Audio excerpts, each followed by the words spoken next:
morning, everyone. Welcome to another edition of the GSMC Basketball Podcast, brought to you by the GSMC Sports Network. As always, I'm your host, Mehrob Fatemi. We got a packed show lined up for you guys today.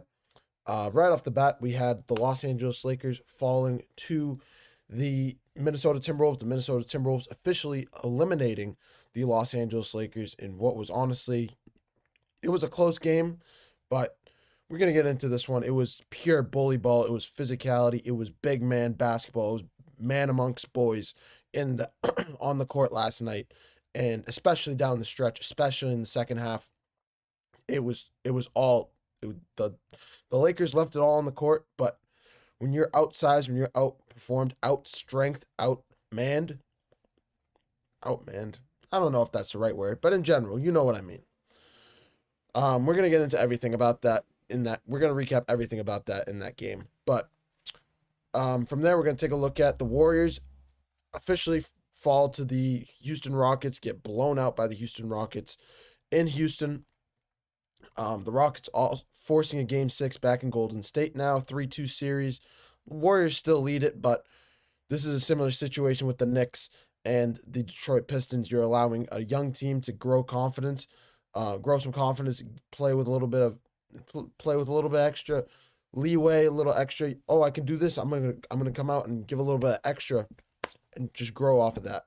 Especially with Ime Udoka as their head coach, he will have them ready to go. He will watch that film over because it was pure domination by the Houston Rockets. The final score does not show just how bad it was, because the Warriors went on a 21-7 run with their bench players and cut the lead all the way down to about 12 points. But at one point, that lead was bloomed all the way up to 30 points. So just to put it into a little bit of a perspective. But we'll talk more about that in that segment. From there, we're going to take a look at the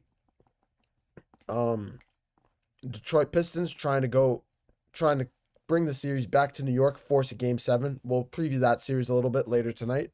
And then also we have the Clippers and Nuggets. Easily, arguably the best series of this year's playoffs. One of the best series of all time. One of the best series I've seen personally in my life. Since the only ones if I'm thinking back, are the 2016 finals with LeBron, with the Cavs and the Warriors, and then maybe the Sixers and the Sixers Raptors a couple years back, if you guys remember that. Outside of that, maybe the Hawks and Sixers as well, when Trae Young hit that crazy three and the Hawks were just messing around with the Philadelphia 76ers, just coming back left and right, game after game. We'll talk a little bit more about that in that segment as well. And then to close out the show, we'll talk a little bit about Stephen Castle and the San Antonio Spurs. Obviously, Stephen Castle winning the 2025 Rookie of the Year award, back-to-back Rookie of the Years for the San Antonio Spurs. Do they have the best young talent in the NBA? That is the number one question, and that is what I'm going to be looking. That's what we'll be looking to answer it during that segment. But before I move any further, I'd like to remind you guys to please like and follow the show for more GSMC Sports Network content.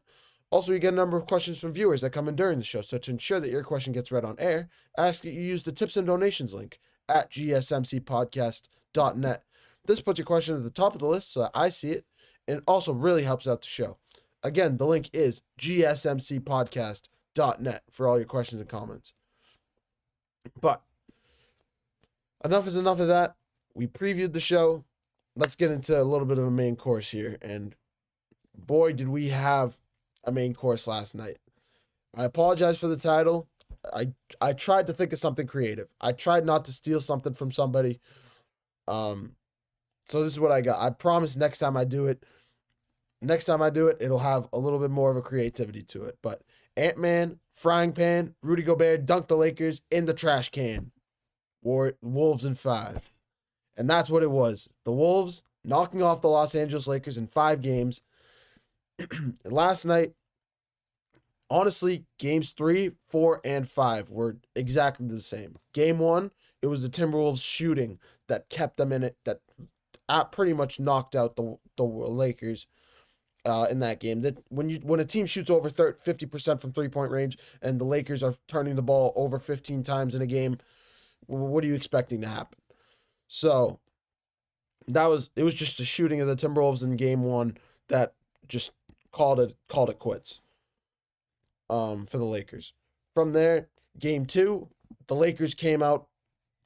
The Lakers had to win that game, plain and simple. When you're down 1-0 at home, you're about to give up home court advantage. You've already given up home court advantage. You have to go into Minnesota and most likely win both of those games just to have a 2-2 series. No, that's just not happening. That was not happening. So the Lakers had to come out with a momentum. And they shot the lights out. That was probably their best defensive performance. And the Timberwolves, I believe, shot about like 29% from 3-point range. I believe 29. It's either 29 or 37. It could be 37%. But in general, it was a low shooting percentage from the Minnesota Timberwolves, and the Lakers just took pure advantage of it. So that was unfortunately the only win for the Lakers, but that is how they won that one. Games 3, 4, and 5. 3, you can say Luka was sick. He was throwing up on the sideline. Cool.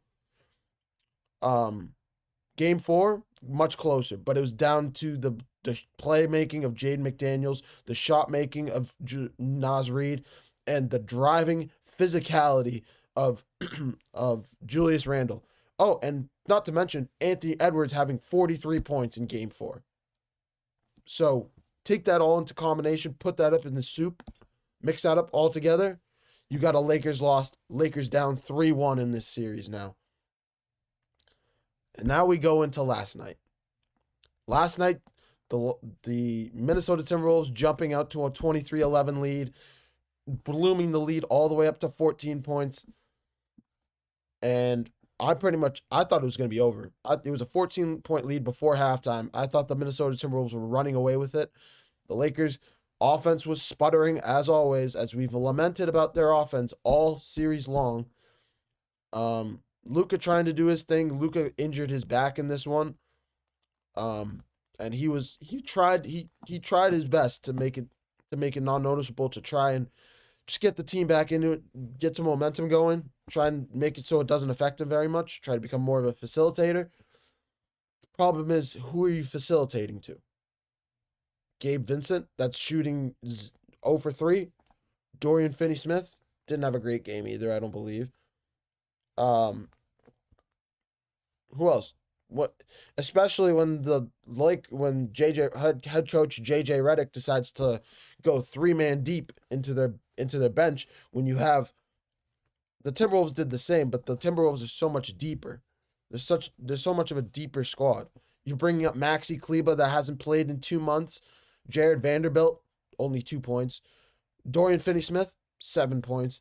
Outside of their starting lineup, with Rui Hachimura with 23 points, Luka with 28 points, LeBron with 22 points, and Austin Reeves with 12 points. Their leading scorer outside of those 4 was Dorian Finney-Smith with 7. And Austin Reeves, we'll get into Austin Reeves later in this segment, but who are you facilitating? You can't facilitate the ball to any of these guys. Unfortunately, you're trying to get them open looks, but unfortunately, these guys are not shot, especially in the playoffs, especially against a defensive team like the Minnesota Timberwolves that switches so well, that is able to that they're head and shoulders in terms of depth, in terms of bench, in terms of continuity. It was on pure display all series long. They were head and shoulders above the Lakers in terms of chemistry, in terms of shot making, in terms of everything, in terms of defense and rebounding. And it was on full display last night. Now, the Lakers did try to make it a little bit of a comeback. They did try to come back in this game, make it a little bit more interesting. But especially down the stretch here, especially in the second half, when you allow Rudy Gobert, I just want to pull up the exact number before I get into Rudy Gobert. 27 points and 24 rebounds to Rudy Gobert, which we know as a defensive guy. We know he's tall. We know he's big. We know he's an athletic freak when it comes to Rudy Gobert. He's one of the most underrated guys, one of the most underrated centers in the league.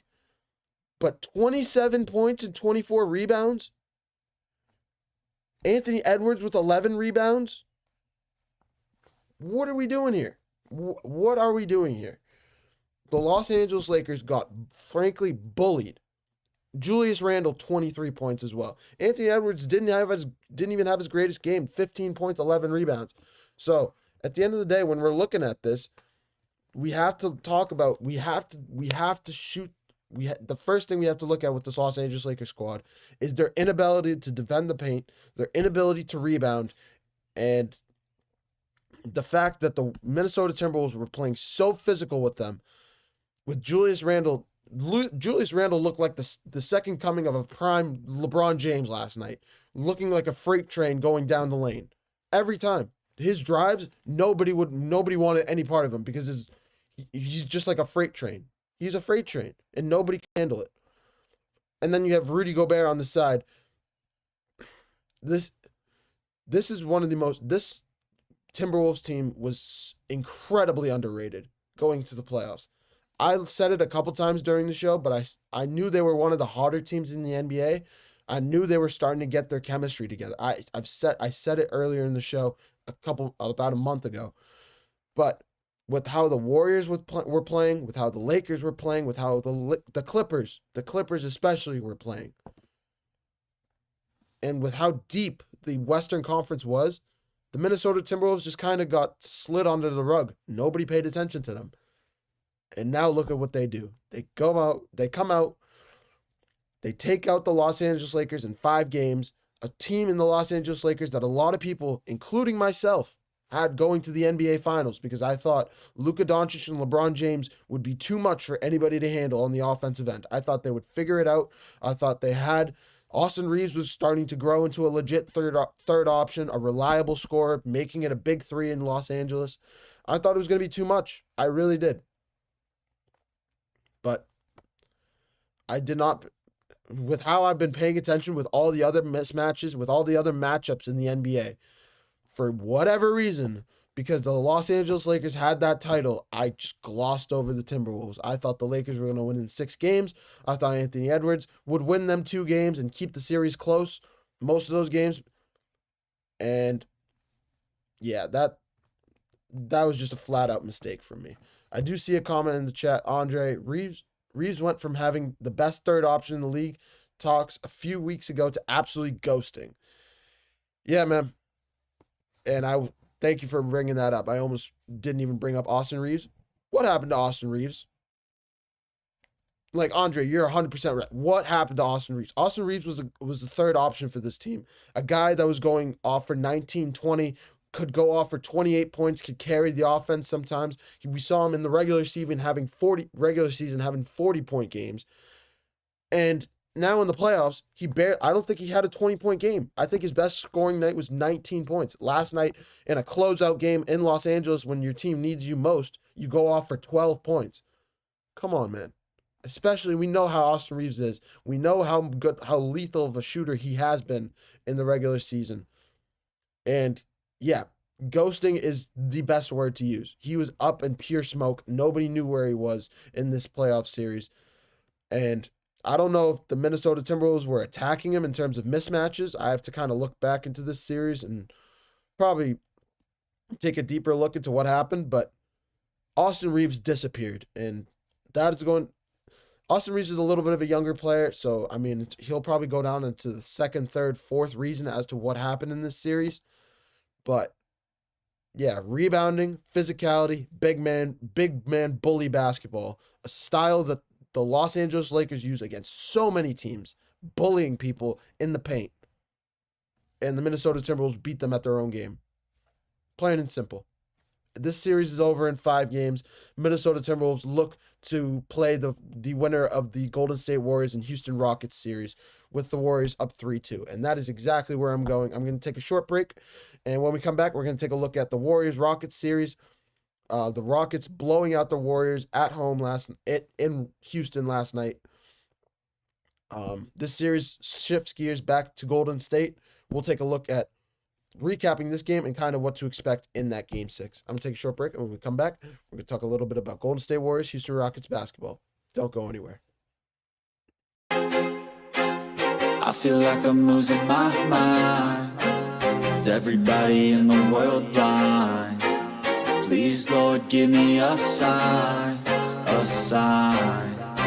I feel like I'm losing my mind. Is everybody in the world blind? Please, Lord, give me a sign, a sign. I wanna be the greatest. Everybody on the fake shit. I look around and feel like everybody is the fakest. I make this every day and I'm impatient, hoping one day I blow up from the basement. Statement, the top is so vacant. I don't hear shit that I think is amazing. Waiting for my day when I'm playing sold out shows for 1,000 faces. Hey, give me that crown, get in my way and to be put down. It ain't your place, all this my town. If I want that shit, then I'll get it right now. I'm losing it, the noose it fits, I'm losing shit. A stupid myth, you choose to live or choose to dip. You choose to fight or lose your grip and lose a gift. I feel like I'm losing my mind. Is everybody in the world blind? Please, Lord, give me a sign, a sign. I feel like I'm losing my mind. Is everybody in the world blind? Hello, everyone. Welcome back to the GSMC Basketball Podcast, brought to you by the GSMC Sports Network. As always, I'm your host, Mehrob Fatemi. Getting into our next segment here, we're going to take a look at the Golden State Warriors-Houston Rockets series. The Rockets forcing a Game 6, going back to Golden State, blowing out the Warriors in Houston last night. And honestly, it looks like the final score is 131 to 116, but this series, it was not a 15-point game by any means. The Warriors went on a run to close out this game, went on a 21-7 run. This lead bloomed all the way up to 30-plus points at one point. So I'm going to preview let's recap this series really quick. But before I move any further, I'd like to remind you guys to please like and follow the show for more GSMC Sports Network content. Also, we get a number of questions that come in during the show. So to ensure that your question gets read on air, I ask that you use the tips and donations link at gsmcpodcast.net. This puts your question at the top of the list so that I see it. It also really helps out the show. Again, the link is gsmcpodcast.net for all your questions and comments. But let's get right back into it here because we have no time to waste on this one. The Golden State Warriors blown out in Houston last night. I was not kidding. This game was a 30-point game at one point. Honestly, I believe, I could be wrong. I'm trying to do quick math skills based on box score. I'm pretty sure I watched the game as well. I think the lead bloomed all the way up to 33 at one point. In the first half, it was a 31-point game going into halftime. Just to put it into perspective, it was not close. This game was not close by any means.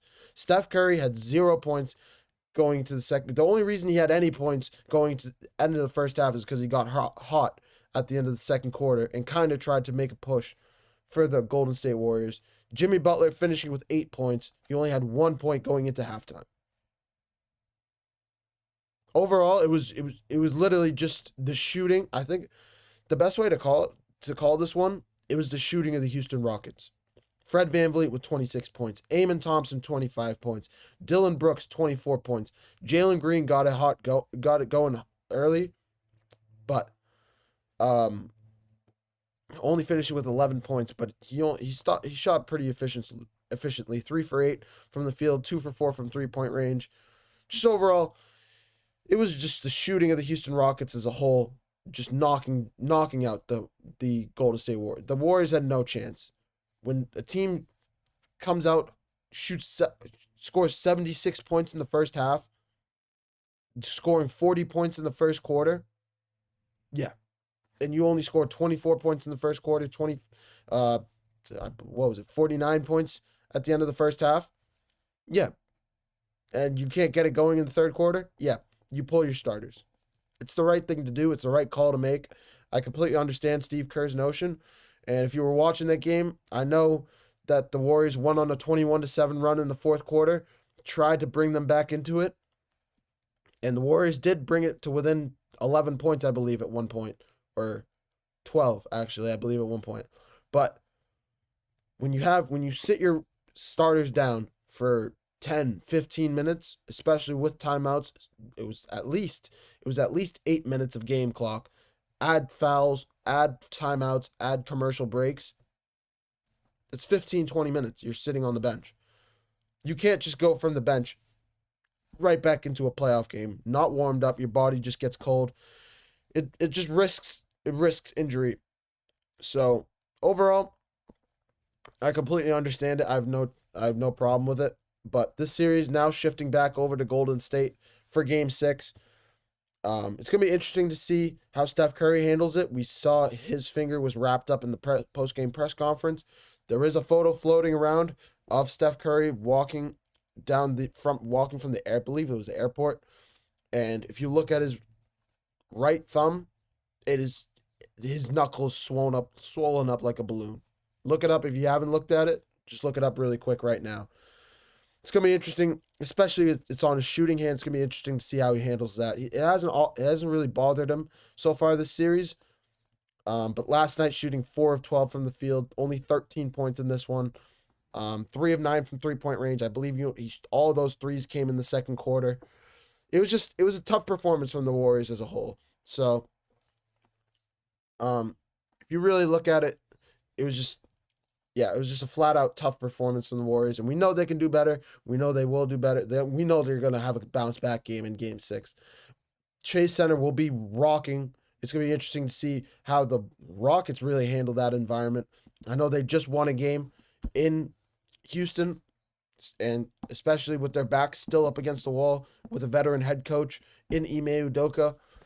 How are they going to... Sorry about that, guys. How are they going to... Hold on. I'm going to take a short break.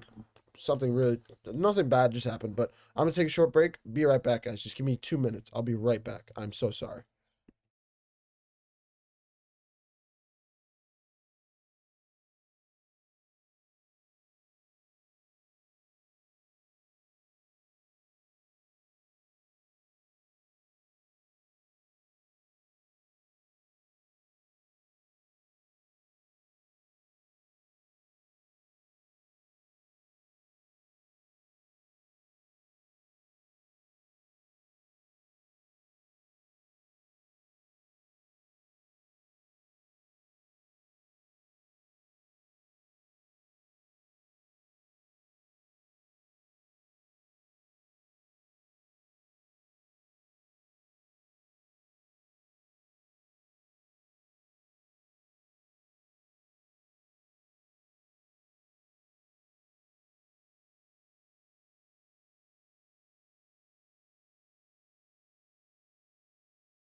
Alrighty, guys. I'm gonna stop streaming really quick. I'm gonna come back in about 5 minutes time. We're just dealing with some technical difficulties. I don't know what just happened. Just give me literally 5 minutes. I promise I will be right back to close out this segment, and we'll keep the show going like nothing happened. I will be right back. I promise. So sorry about that.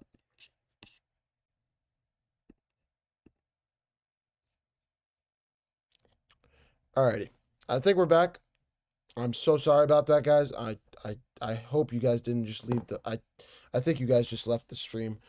Come back if you can pretty quickly. I'm so sorry about that. We were just dealing with some technical difficulties. Just got that back running. Got the stream back up and running. Um, I I showed up like Austin Reeves. Had to ghost really quick and had to come right back. But unfortunately, Austin Reeves didn't come back. But where was I? The Houston Rockets officially. What is going to happen? What's going to happen with this Golden? what is going to happen? What's going to happen with this Golden State Warriors team? What's going to happen to this Houston Rockets team? What can we expect in Game 6? I think we can 100% say Steph Curry is going to have a comeback game. I don't know if it was the defense of Amen Thompson that finally shut down Steph Curry. I don't know if it was the fact that the Warriors didn't have a chance to get their guys rolling in the clutch. We know Steph Curry and Jimmy Butler love the clutch. Game 4, it was Jimmy Butler with 13 points. I believe Game 1, he also had a clutch games. Fourth quarter, he having over 10 plus points. We've seen Steph Curry go from having 12 points in a game to having all the way up to 28 points, all because of his shooting in the fourth quarter. These guys are shot makers, especially when the game gets tight, when the game gets close. They know when to turn on the switch. And yeah, they know how to do it. So this Houston Rockets team has to be ready to go in Game 6. Chase Center will be rocking. Steph Curry, Jimmy Butler will have to get it going early, and I think they will. They're seasoned veterans. Two guys that have been to the NBA Finals. Steph Curry, that's won 4 NBA championships. Yeah, overall, they'll have their guys ready to go and running. They just got to hit the ground and run. It's plain and simple. They cannot be stagnant. They cannot let the Houston Rockets grab momentum early on. That's just the key to this one. But when's game? I think Game 6 of this one is lined up for Saturday. It could be Friday, but it could be Friday. Hold on, let me check that. But yeah, overall, I'm picking the Warriors to still win this series in 6 games. I would be shocked if this series goes to a 7th. Just because I think the Warriors are just so good at home. They always have been. This series lined up for Friday at 9 p.m. for Game 6. I'd just be shocked for the Houston Rockets to come out, and I could see them making it close. I could see it being similar to Game 4 with both teams just going back and forth, but I would be shocked if the Rockets pull this one out. If they can, we get another game set. We get Game 7 of this series, which would be incredible. But I'm leaning on the experience of the Warriors on this one, and that'll probably be that for this Golden State Warriors team. But yeah, I kind of want to take another short break, but at the same time, with all the technical difficulties, I don't think that's very fair to anybody by any stretch of the imagination. So yeah, I think I have to take a short break. I'm going to take a short break. When we come back, we're going to take a look at the Detroit Pistons New York Knicks series, see what's next for both of these teams going into Game 6. Can the Detroit Pistons force a Game 7 back in New York? That is the question. Or will New York win all 3 of the games in Detroit? Another factor in this one, if the Detroit Pistons lose this game tonight, they officially go down as the longest, they will have the longest losing streak at home in the playoffs with, I believe it'll make it 9. They're sitting at 8. They're tied with somebody at 8 in a row right now. If they lose tonight, it'll put them at 9, and it'll just, yeah, they'll have the longest losing streak. They haven't won a home playoff game since 2008. So if there's a night to do it, it's honestly tonight. So I'm going to take a short break, and when we come back, we're going to talk a little bit about that series. Looking for your daily fix of sports talk without having to pay for it? GSMC Sports Network is available on YouTube.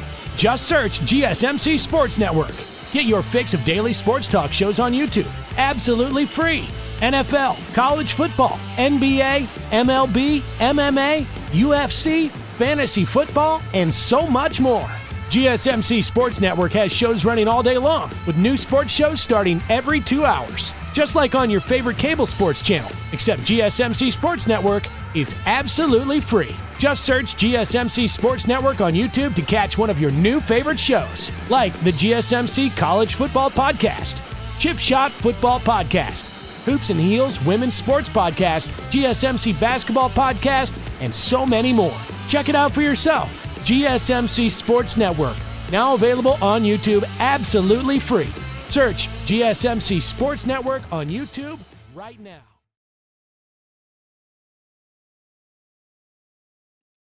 Hello, everyone. Welcome back to the GSMC Basketball Podcast, brought to you by the GSMC Sports Network. As always, I'm your host, Mehrob Fatemi. Getting into our next segment here, we're going to take a look at the Detroit Pistons New York Knicks series, a series that's had a circle lined all around it. For the second the series was announced, everybody circled it because it's a series between grit and talent. Now, you'd expect, especially over the last 4 years of the New York Knicks, how they've been built around Tom Thibodeau, with how Leon Rose has grown with this team, has built this team. They're a team built around grit, with Julius Randle, Jalen Brunson, Josh Hart, who's honestly an Iron Man who can do anything. He's a utility guy, triple-double machine. You have Mitchell Robinson there, and especially coached by Tom Thibodeau, they stress hard work and grit and just mucking up the game and just making it just a tough game in general for the other team. Just getting them out of the flow. This year, it's the opposite. You bring in a Karl Anthony Towns, who's more of a shooting big man than a down low in the post big man. He's still a rebounder, but he's more of a shooter than a back to the basket kind of guy. Doesn't have the greatest footwork. You have Mikal Bridges, who's known to be a shooter, but this year has struggled tremendously from the shooting line. Giving up four first-round picks for Mikal Bridges, just not enough. Not what we expected from Mikal Bridges this year. So that's another topic for another day. But and Jalen Brunson obviously is playing hobbled. That is the state of the New York Knicks right now, and with the Detroit Pistons high and flying, young confidence, they hold all the grit. Jalen Duren is a tremendous young talent. Cade Cunningham leading this offense. They still have Asher Thompson. If they can get Isaiah Stewart back in the lineup, that is going to be a question mark, especially as the series has gone on. We knew that he was going to be available as the series drew on, but it's going to be interesting to see if he'll be back in the lineup tonight or in a Game 7 if a Game 7 is forced. But this team is still great. They still have Asher Thompson, like I mentioned. They're led by Dennis Schroeder as a veteran. They have Tim Hardaway Jr. They have Malik Beasley as the veteran shot maker, who's been a little bit of a quiet question mark this series. It's going to be interesting to see if he can flick that switch. We just haven't seen that 20-point performance yet from Malik Beasley. That's what we've been waiting for. And then you also still have Tobias Harris has been the X factor in this series for this team. Tobias Harris, a guy that started his career in Detroit, went to Philadelphia. The Sixers let him go last year, going back home to Detroit, being like, I want to bring this team some playoff success, and he's done nothing short of that. He's played phenomenal throughout this series. Really, I think almost every game, having at least 15 points in every game. Game 6 in Game 5 having 17 points. Overall, the Detroit Pistons are still a great team. A young, feisty team built around hard work, built around mucking up the game, built around defense. Incredible athleticism from top to down. Incredibly deep team that can honestly go 6-man deep, going 10+, having 10+ points. They play incredible team basketball. I think I would personally be shocked if the Detroit Pistons are not able to win this game, just because they have not won a game at home yet. They lost Game 3 and Game 4. 2 games that, honestly, Karl Anthony Towns delivered the goods in both of those games. Jalen Brunson, we know who Jalen Brunson is, but getting hurt in Game 4, also tweaking that ankle in Game 5 late in that game, he's hobbled. He is not the same guy. He's going through an ankle injury right now. So it's gonna be interesting to see how that all shakes out, because they need Jalen Brunson. If the Pistons win this game, I would be deathly afraid if I'm the New York Knicks. If I'm a New York Knicks fan, I want this series over tonight. Because if Detroit has to go back to New York and all the media has to come down to New York for a massive Game 7 winner-go-home game, I promise you, all the pressure will be on New York. Nothing will be on Detroit. Nothing.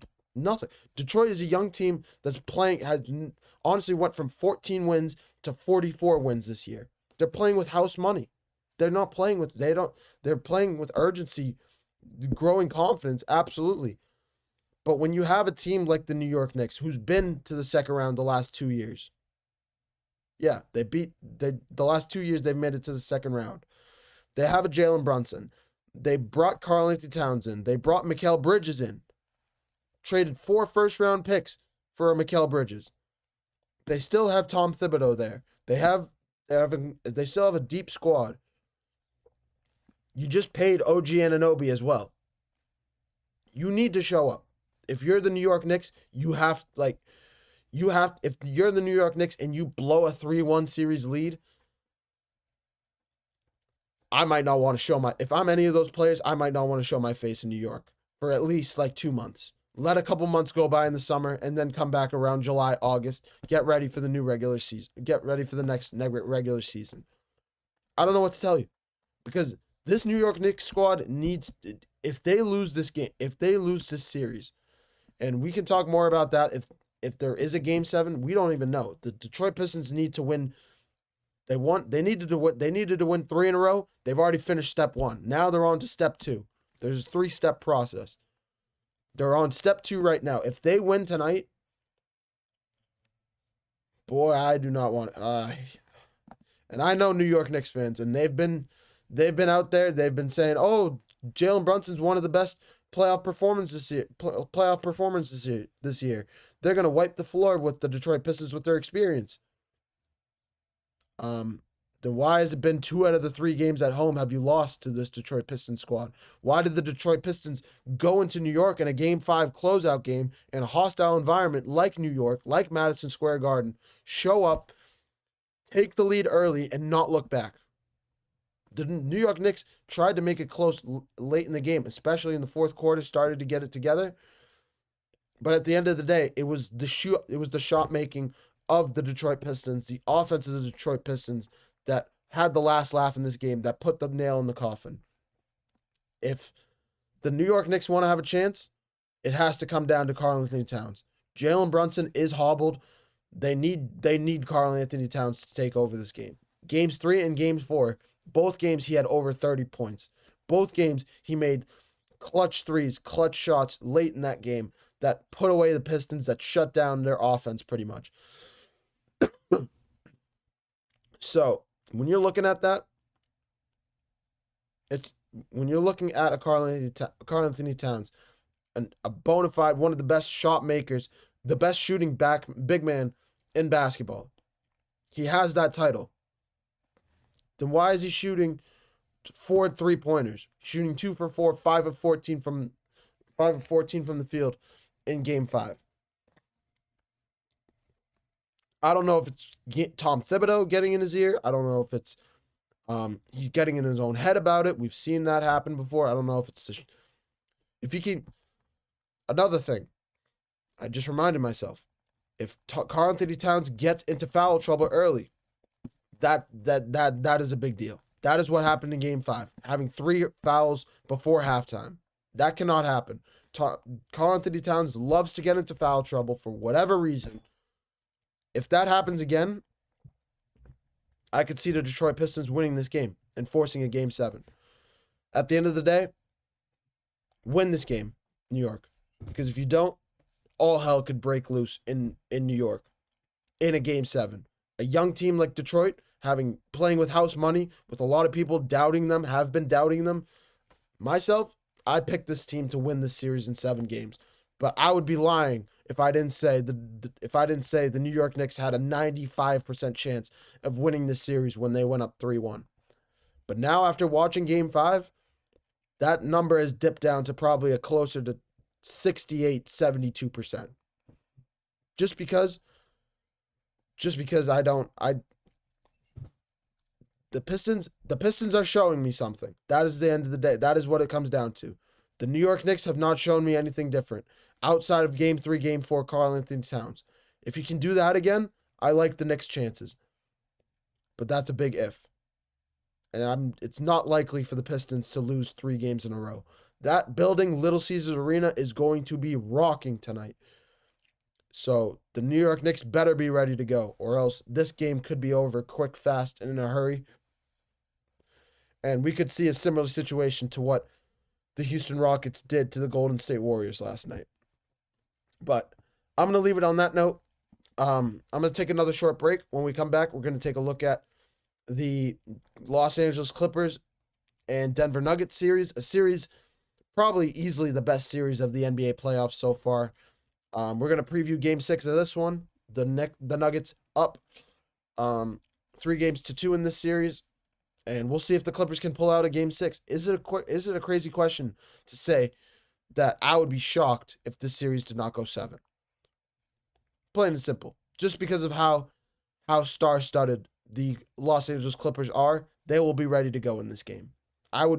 If the Clippers are not ready to go, that falls on the Clippers. I would be very shocked.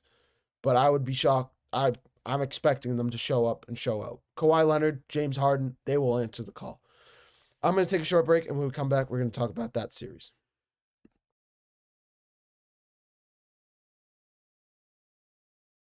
For the best and latest podcasts available anywhere, go to the podcast app on your cell phone and type in GSMC to access free content written.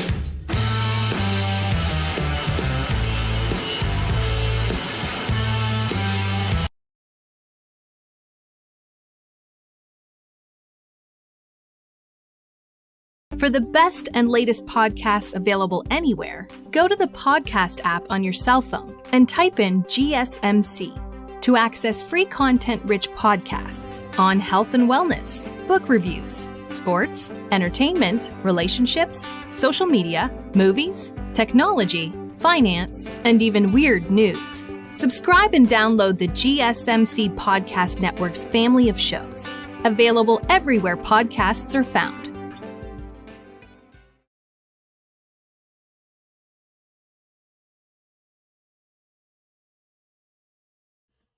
Hello, everyone. Welcome back to the GSMC Basketball Podcast, brought to you by the GSMC Sports Network. As always, I'm your host, Mehrob Fatemi. First off, I'm sorry if there was another little bit of a technical difficulty. I don't know what's going on today. That's twice in one stream, and haven't had this happen in about a month, in the month or so that I've worked here. I'm so sorry for that. I'll try to make sure that doesn't happen moving forward as we keep doing these daily streams. But getting right back into the action here. The Clippers going down 3-2 in this series, losing Game 5, Game 6 lined up for tonight. Is this series going to be over tonight? Are the Denver Nuggets going to walk into LA and close out this series? They haven't done it yet. They didn't win Game 3. Well, they won Game 4 actually. So I take that back. But overall, I have to pick the Clippers. I would be shocked if the Clippers do not win this game. The Nuggets won Game 5 purely off their shooting. Russell Westbrook going off for 21 points off the bench. Jamal Murray, 43 points for him. I think we could see a Nikola Jokic closeout game just because we didn't see him. He had 13 points, 12 rebounds, 10 assists in game 5. I would not be shocked if we saw a comeback game from him. But overall, I expect the Clippers to come out. I expect Kawhi Leonard to be ready in this one. I expect James Harden to be ready in this one. Tyler will have his guys ready to go in this one. Absolutely. I would be shocked if they don't. Ivica Zubac will be ready to go as well. So it'll be interesting to see how that all plays out. But yeah, This series will come down to Kawhi Leonard and James Harden. This game specifically, it'll come down to the shot. Kawhi Leonard will need another one of those 15 of 19 shooting, 39-point game 2s like he had in Game 2. If he can replicate that, I could see the Clippers winning this game. 100%, I could see the Clippers winning this game. But if they had a game like they did in Game 5. Kawhi only 20 points, 8 of 15 from the field. He needs to have more volume with his shooting. James Harden, we need a comeback game, bro. 3 of 9 shooting from the field in Game 5. 0 of 2 from 3-point range. We know who James Harden is. We know he can play better. We know how well he's performed in the regular season so far this year. And with the turnovers, 4 turnovers in Game 5. Kawhi with only 1 in Game 5, shockingly. But 4 for James Harden. If he can keep that number down, Zubats can continue to play at a high level, 27 points in Game 5 for him, that could...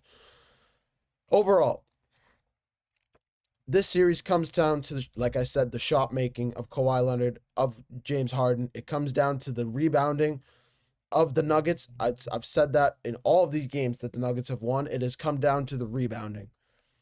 The rebounding disparity in this one it's clear. It really is.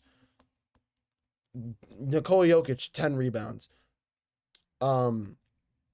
Christian Braun, 12 rebounds. He was the guy. We saw Michael Porter Jr. with a 15-15 game earlier in the series. We know Aaron Gordon, how he is, how he can be an X factor in this series. Not only his rebounding skills as a big man on the interior, giving Nikola Jokic another guy to pass to, but also as a 3-point shooter. He is a 3-point shooter. Make no doubt about it. He is one of the better 3-point big men in the league. And he can play defense, and he can rebound, and he can play with his back against the basket. And he's he's more of a power forward than a center, but he's still one of the better athletic freaks in the NBA this year.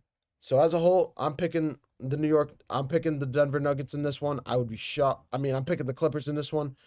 I would be shocked if the Clippers lose, just because of what I just went through, top to down, how star-studded this team is. But I also know the Denver Nuggets have something to play for. I know Russell Westbrook is trying to win a chip.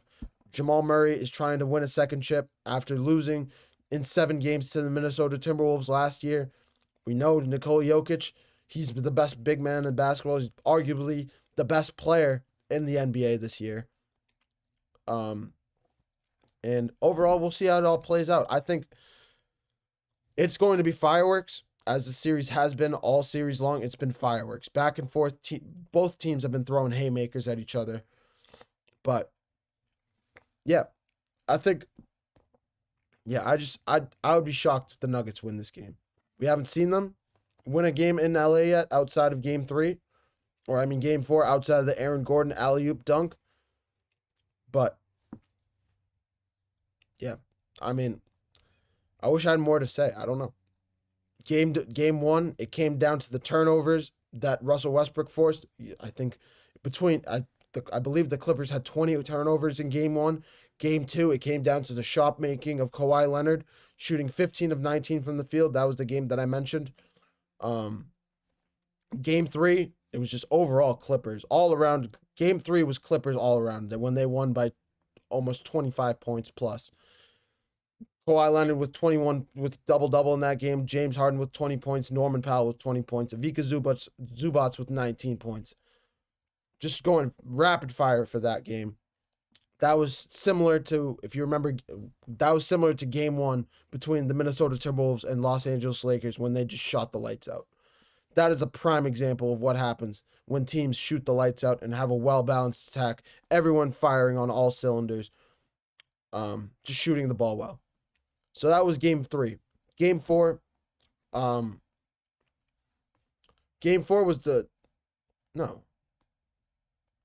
4. I was right. Game 4 was the alley-oop dunk from Aaron Gordon when they won that game from the putback dunk.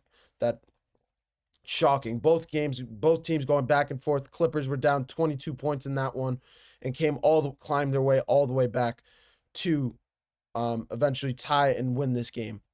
So that was unbelievable as a whole. And then obviously last game, Game 6 or Game 5, was the Denver Nuggets just shooting the lights out. So that is the series as a whole. I think the Clippers will win Game 6, and it will be a Game 7 back in Denver on Saturday. Which, get ready for that one. Buckle up, because that game will be red. That game will be unbelievable. So, yeah. I wish I had more to talk about. There's just not a whole lot to talk about with this series. It comes down to Aaron Gordon as an X factor, how he can get how he can get his own offense going. It'll come down to Jokic, of course. He's the best player in the series. And then on the other side, it comes down to Norman Powell, really. I haven't really talked about Norman Powell in this series, but he has to be a legit number 3 if the Clippers want to win this series. He really does. In Game 4 when they won, or Game 3 when they won, he had 20 points. They need a replicated performance from him. He's an NBA champion. He won with the Toronto Raptors in 2019. We know how good he is, how prolific he is offensively, how he can get it going. If he can take a little bit of the pressure off James Harden, off Kawhi Leonard, I think Ty Lue is going to be a big key factor in this one, how he can scheme those guys open, because he needs whatever he hasn't done, whatever little secret tactics that he's kept in the playbook, he needs to throw everything in this game.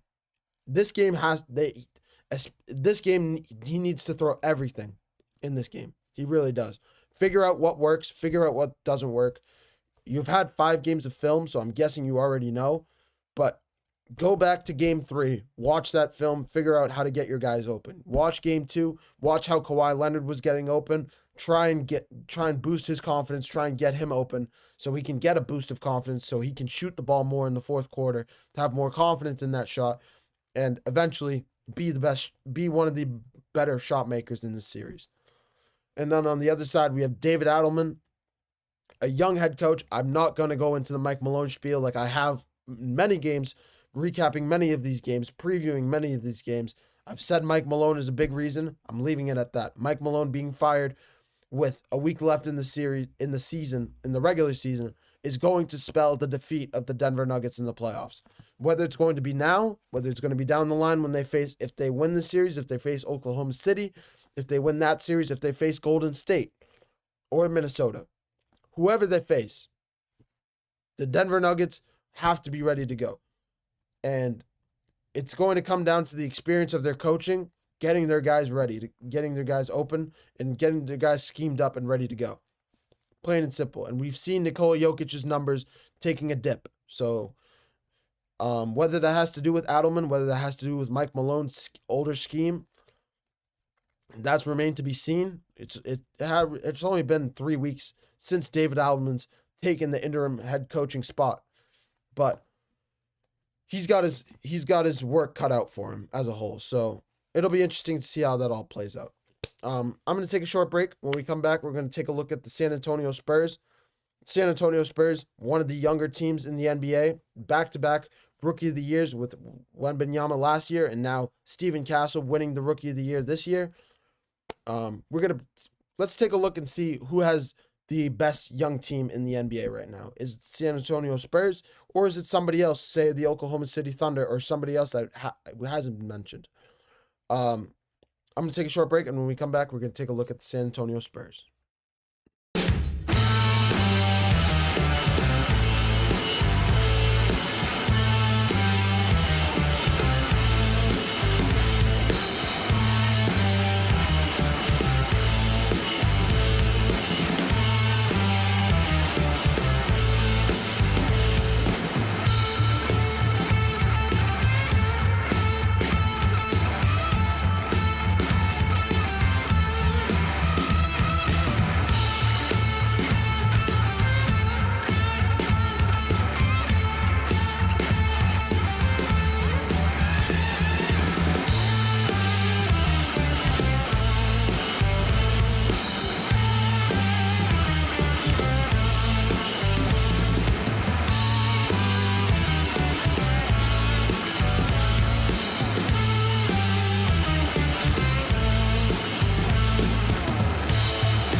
Hello, everyone. Welcome back to the GSMC Basketball Podcast, brought to you by the GSMC Sports Network. As always, I'm your host, Mehrob Fatemi.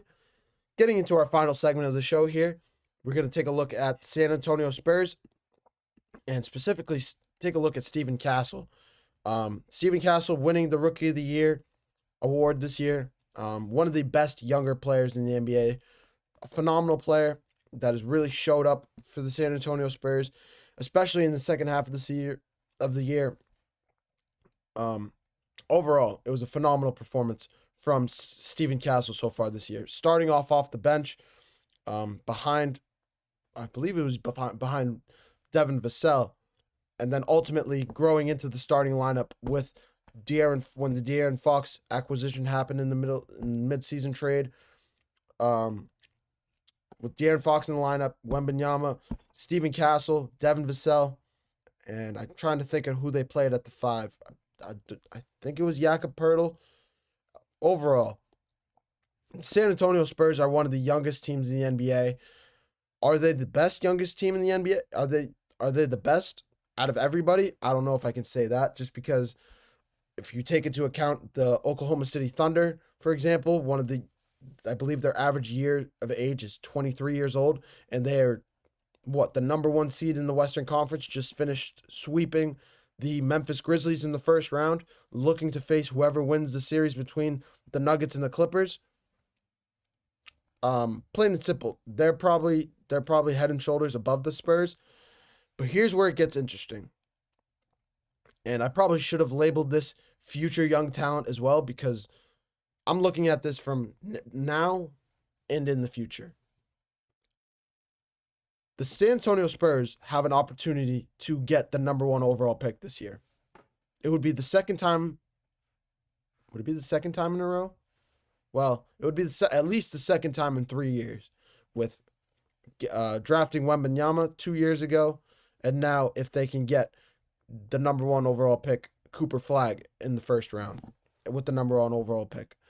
The lottery will not happen for a little while now, just because I think the draft is mid-June or mid-May or mid-June. I always forget. But San Antonio Spurs are one of the best young teams in the NBA for sure. If they can get their hands on Cooper Flagg with Wembanyama, with Steven Castle, with De'Aaron Fox as your point guard, let's say they acquire another young superstar with this team. Say they get a Giannis Antetokounmpo, or they get a Kevin Durant. Kevin Durant's name has been a dark horse name linked to the San Antonio Spurs. I think that would be an interesting fit for him. Just for a team in the San Antonio Spurs that wouldn't have to trade. I don't think they would have to trade for Kevin Durant. I could be wrong. I'm not 100% sure. But as a whole, San Antonio Spurs are just one of the great younger teams in the NBA. If they can keep their core, if they can get another young star with this team, it doesn't have to be a superstar like a Kevin Durant. If they could get a Zach LaVine, if they could get a DeMar DeRozan star player, someone on that level, I think it would really, really boost this team's confidence, especially if they add a Cooper Flagg in the offseason or in the draft, or whoever they draft with the top 5 pick, because this year's draft is one of the deepest drafts we've seen in years. It is star-studded, top-down. LJ Cryer, you have Cooper Flagg, like I mentioned. Con Knipple is a stud. He's going to be a star in the NBA. I don't, if you guys can go back into my old videos when I was talking about Duke versus Houston, or was it Duke versus Houston? Who did Duke play? I think it was the Elite 8 game. I'm not 100% sure. It might have been against Alabama. I'm trying to think back really quick. But Con Knipple in one of those games, when Cooper Flagg took a little bit of a step back, I think it was Alabama, when he took a little bit of a step back because of how Christian Youngblood was defending him. Con Knipple, is a freshman, a 6'11 guard who can shoot the ball, who's an unbelievable shooter. Shoot the ball. I called him the second coming of a Klay Thompson. A taller, gooder, better defensive player than like Klay Thompson-esque. I really did, because of how he shot the ball. Catch and shoot guard who can shoot the lights out from 3-point range. That is Con Knipple. If the San Antonio Spurs can get their hands on a Con Knipple, that would be awesome for them. Of course, Cooper Flagg would be better, but just in case they don't get the number 1 overall pick, just because I believe there's a 3-way tie for number 1, and then the Spurs are either 4 or 5 in that lineup in terms of who has the best odds to acquire the number 1 overall pick. But yeah, if they can get that guy, if they can get a good pick in the draft, if they can add a player from the free agency market, continue to grow their core group of guys. Wembanyama obviously suffering from blood clots in this year during in the middle of this year. We know he's one of the best. We saw him in the first half of this season. He's one of the best players in the NBA. He really is. There's a reason we call this guy the alien, because we can't call him the freak because of Giannis Antetokounmpo. He is an alien. He really is. The way he's able to dribble the basketball, able to rebound, able to block shots, able to shoot the ball. A guy 8'3" should not be able to shoot the ball the way Wembanyama is able to shoot it, from especially 3-point range. If he can continue to grow his game from out there and grow into a shooter like a Karl Anthony Towns can shoot the ball from 3-point range, like an Aaron Gordon, this guy could arguably go down as one of the best NBA players in NBA, one of the best players in NBA history. Not just because of his talent, but because of how much of a mismatch he is against anybody. He's a foot taller than almost anybody. Seriously. He looks down to Shaq. He looks down to Nikola Jokic. He looks down to Giannis Antetokounmpo. These guys might be bigger than him in terms of strength, in terms of build. But when you're talking about rebounding, yeah, you can probably bully him into the front row. Hit him with the shoulder tackle, he'll fall all the way into the parking lot. But all he has to do is do this, and he has the ball in his hands before you can even look up. He doesn't, to put it into perspective, he does not dunk. He does not jump when he dunks. He literally just does this. Or stands on his tippy toes and does a little hop, a little Nikola Jokic hop. Seriously, he can't. He just doesn't. So, San Antonio Spurs are one of the best young teams in the league. Well, I'll probably have a little bit more to talk about this when the news about Greg Popovich comes out. Just to give a little bit of an insight on that, he did suffer a midseason stroke in November.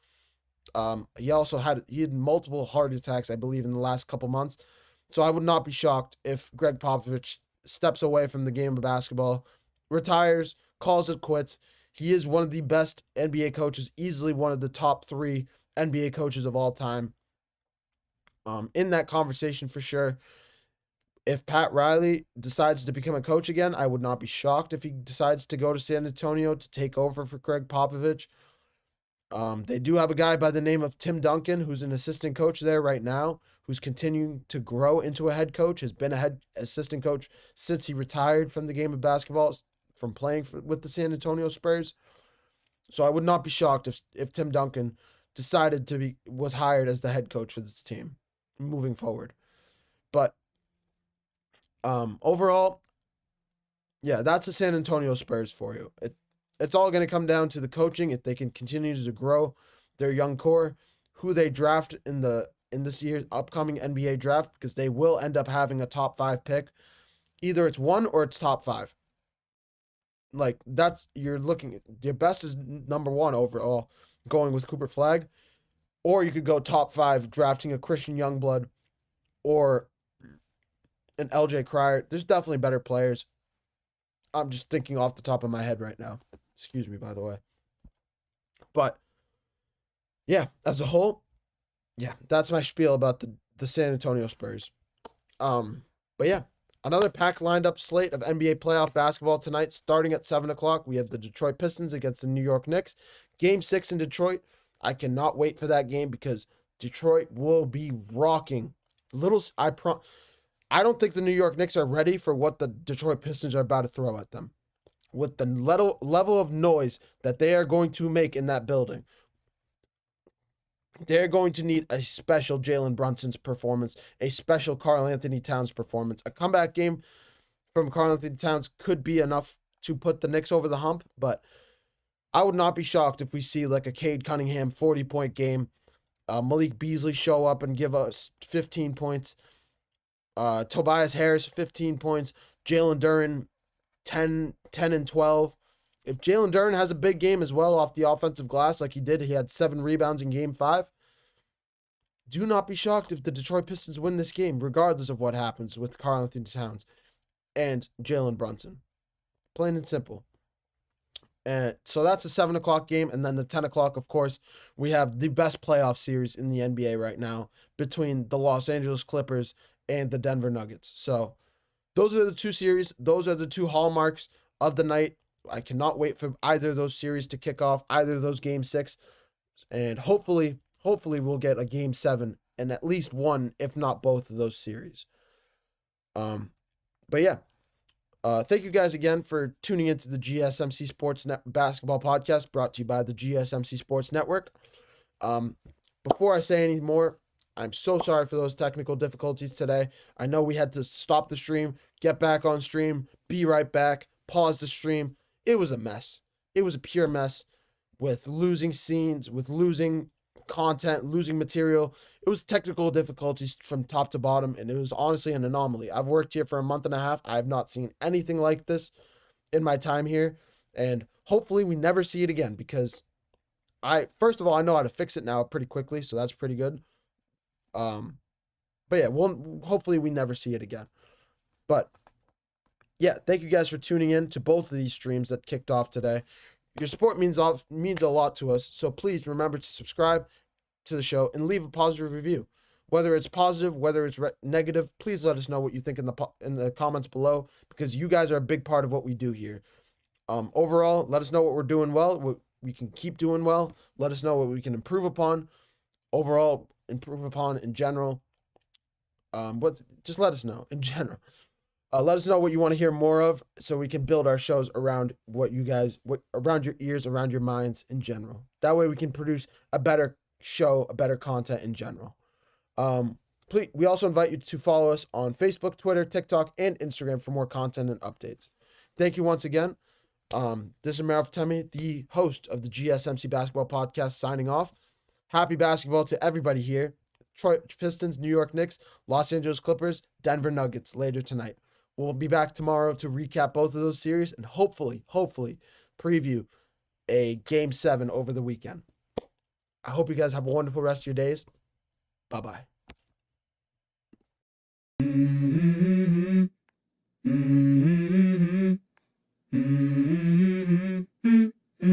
Let's go. I wake up to a little bit of drool on my pillow, feel like it's gonna be a bad day. Yeah, I'm tired of shit, and the coffee ain't hit yet, damn, ain't that great. I don't wanna go